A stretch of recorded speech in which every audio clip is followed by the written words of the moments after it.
perspective where you have mobile and broadband, and where you would think actually that things are connected. Now, if you look at the holistic IoT potential, the answer is most likely not. Because today we really only connect 1% of the potential of the world. And the question for me today is, how do we go at connecting the over 99% that we have? So today we are actually pretty good at connecting cars, at driving telematic services in your cars, at providing infotainment, at providing e-calls for the automotive industry. We're also doing a lot of work for the utilities where we deliver connectivity and solutions for the smart meters. We work with a lot of different verticals to actually help them do remote management. But still, this is very, very narrow when you look at the entire possibility.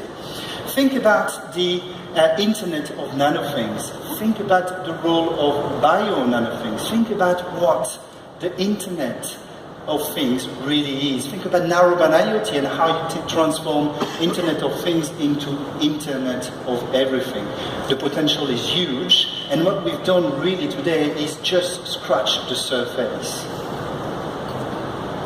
Now, the government in the US has been investing $22 billion over the last few years into nanotechnology, and with a goal to basically drive the different use cases in the market and the adoption. And that means many different things from a defense perspective, but also from a healthcare, for instance. Think about having real-time health diagnosis wherever you are in the world. But that is for the future. Let me try to focus a bit more on what we see in Vodafone IoT and where we think the market is actually going. What about IoT starting to dictate some of the day-to-day behavior that we have? All of us need to go and buy some clothes, or at least I believe. And how is IoT actually going to influence our behavior in the future? What about having handlers with counselors moving into them, which means the number of people that have actually done design course? Do you expect that all of us will actually go on the website, media networks, and decide whether we like this or not? And when you go to the shop, basically you have a chance to either buy something that everybody likes, to be part of a social group, or actually look to be a bit different. Let me give you another example that Vodafone has been working on over the last year or so. We had a customer that came to us in Ireland, and Niall Austin is a farmer. And Niall's challenge is the following. He's been losing a lot of cows and calves because he was unable to basically assist them when they were giving birth. So what Niall really needed is a way to actually predict how and when the cow would actually give birth and get the data so that he could basically go and assist the cow. So after a number of months of R&D, Niall, Vodafone and a number of partners in the hardware have come up with what we call the MooCall. And what the MooCall is a fairly simple device which you mount onto the tail of the cow, and by measuring how the cow and the tail is actually behaving, you have the ability to actually predict when the cow is actually going to give birth. And so that device basically measures 600 data points by seconds to actually start to understand what the behavior of the cow is. So if you couple that with features like geofencing, suddenly you have the ability to understand how the cow actually is doing and understand where it is. And then using Vodafone network to actually get the data onto your phone and then trigger the whole process to actually assist the cow. But let's hear from the customer himself. I grew up on a farm. My dad grew up on this farm, and his dad was on the farm. So I don't know any different than to be on a farm and looking after livestock and cattle. I love it. When I was 10 years of age, my dad had me out handling cows, calving, just learning different things.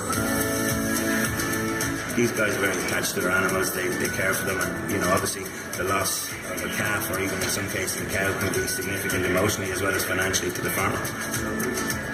The idea behind MooCall was to offer a solution to farmers that was affordable and would take down mortality rates significantly. A cow's tail will move a specific way in labour. We have a very sophisticated algorithm that counts the contractions and ultimately sends a text message to the farmer approximately 1 hour before the calf is due to be born. Once we proved the concept that MooCall actually could predict a calving for a farmer, the next solution we needed was how we were going to get that information to the farmer, and that's where Vodafone came in. Quite simply, the device will now, through the IoT platform provided by Vodafone, send a text message directly to the farmer. There's no limit to the distance between our device and where the customer is. Vodafone give us a roaming capability to get our signal out in all signal situations. The MooCall gives a lot of benefits to the farmer. One, obviously, is he's going to save a calf, generally once or twice a year with our device, because he's there to assist in a calving if necessary. They go to sleep soundly with the knowledge that we will come and wake them when the calving event is happening. So, along with saving calves, which is very important, these guys get a lifestyle change where they have so much more time for themselves. It gives you great peace of mind. If I think there's something wrong when I'm away, I can ring my dad, and he can come down and check them, if he's not on the farm. Everybody will lose them one, whether they say it or don't say it, we've all done it, and I hate it. They absolutely detest losing that calf. It won't call to me if it saves one calf's life. One calf will pay for itself in a year. We're 13,000 sensors sold to date in 30 different countries, 9 different distribution agreements in countries in Europe, and just about to sign a big one in America. In every case so far, Vodafone has had an IoT platform in those jurisdictions that give us full coverage, so it makes our globalization of MooCall seamless.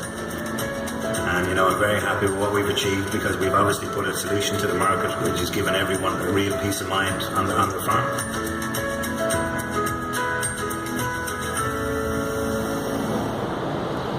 Lost in the middle of a field full of humidity, mud and whatever, that actually you can't reach again. Or think about all the different use cases that we are not able to actually build on because we don't have the technology, or more importantly, we don't understand the use case and the business case doesn't stack up. Because we see a lot of customers actually coming to us and asking, how do I actually start my digitalization transformation journey? And the first thing that we really need to understand with them is what is the overall strategy, what is it that they really want to achieve, and whether actually there is a business profit for them. And today, the technology and the solutions that we have create a lot of limitation. But that was until LPWA, Low Power Wide Area Network, or Narrowband IoT for Vodafone. And that's what we call hot chocolate candy bar for $5. And I will explain the analogy. But LPWA and Narrowband IoT more specifically is going to unleash the massive potential that we have in front of us. Why? Well, fairly straightforward answer. First of all, when we talk to our customers, one of the first issues that they have to face with is around the battery life of the device that they have in the field. By implementing low power wide area network, you're going to be able to have devices that will have a battery life that goes beyond 15 years. So no need to worry about whether the device will be able to actually transmit the data, track a behavior or whatever, because actually it will be on for the next 15 years. That's the first reason. The second reason is around the cost. The second stop that we have today, or break that we have today, is around the cost of the device or the modules. When you look at 2G, 3G or 4G from a pure connectivity standpoint. With Narrowband IoT, we are going to bring down that cost significantly. And that means being able to actually go sub $5 when it comes to the hardware. Now, that starts to address one of the main issues around the business case validity. The third thing is around penetration. I mentioned that water meter that you have in the middle of a field or in a sub-basin. Today we are actually unable to connect to it with the traditional technology that we have.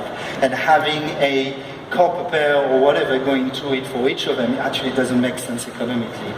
With Narrowband IoT, you are increasing the dB penetration significantly up to 20 dB, which means that in a lot of places, actually you will be able to actually start to know what and how those water meters are actually behaving. And so for the utility market, it's a huge transformation, because we don't need to have all those technicians necessarily available on stand to go and work on the outages that we face in the field. You will be able to actually monitor in real time how the water meter is actually doing. And the fourth benefit that we see, and which will drive narrowband IoT adoption massively in the future, is around the ease of rollout. So I mentioned the cost of the module of the sensors, but the other thing is that it's actually extremely easy to actually deliver and roll out into a market. For a telco like Vodafone, it's actually just a software update. So we are basically able to turn on a country when and where we actually need it. So narrowband IoT is really here to basically address the challenges that we've seen around the economics, around the availability of the service, both from a rollout and penetration standpoint, but also in terms of the sensor and the sort of portfolio and solutions that we can actually bring to the market. We believe in transforming life and businesses, and that drives everything we actually do. We've got a customer in the US called Exobionic, which has produced the first truly exoskeleton device that you have on the picture here. And this is what they're doing.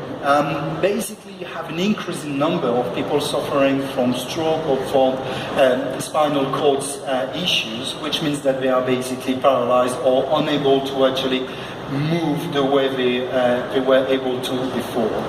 And what Exobionic has basically been able to do here is to build a skeleton or exoskeleton which is mounted on the person's body with battery, and which basically helps them go back to a certain level of mobility. And that is huge when you go to rehabilitation, because the average number of steps that you do when you've suffered a stroke, or when you are going through learning again a number of basic things, is roughly 8 steps the first week. With Exobionic, you go up to 200, 300 steps in that very first week. So a huge increase, because when you've been paralyzed, it's like when you do sport. It's about repetition. It's about building back those muscles and making your body learn again how to actually behave. Now, you could ask me, what is the role of IoT and all that? Well, two things.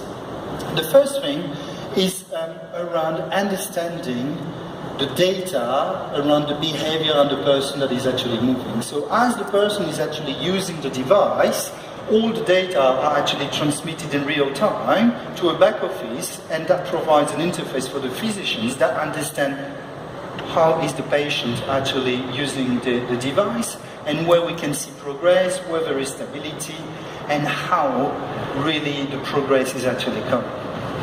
And the second thing that it does, because there is a lot of mechanics, as you can imagine, in those skeleton, is that it measures the battery, it measures the quality of the different joints that you have into the machine, and ensure that whenever someone actually wants to use one, it's actually ready to actually be utilized. Exobionic has 150 clinics in the US already using the device, and you need to see it in real time. This is extremely inspiring, and this is what we love to do in Vodafone IoT. So to conclude and to go back to Arthur's introduction, this is the early days. We've seen a tremendous demand for IoT services in Vodafone IoT, and we are working across a large number of verticals. However, what we have from a connectivity standpoint, and you would expect me to come and talk about connectivity working for Vodafone, it's good, but narrowband IoT is going to unleash massively the power that we have and the potential that we have in front of us. And in the future, we're going to see a lot of those devices, things, all the things that we have around us starting to actually be connected. And the third thing is that actually working on connectivity is not enough. Arthur actually mentioned it in his introduction. We need to work and look at the entire ecosystem and make sure that all the different pieces of the value chain of the different vertical we want to work in are actually working together. And coming here in Barcelona is actually very, very inspiring to see how people are actually working together and pushing the ball and making IoT a reality. Thank you very much.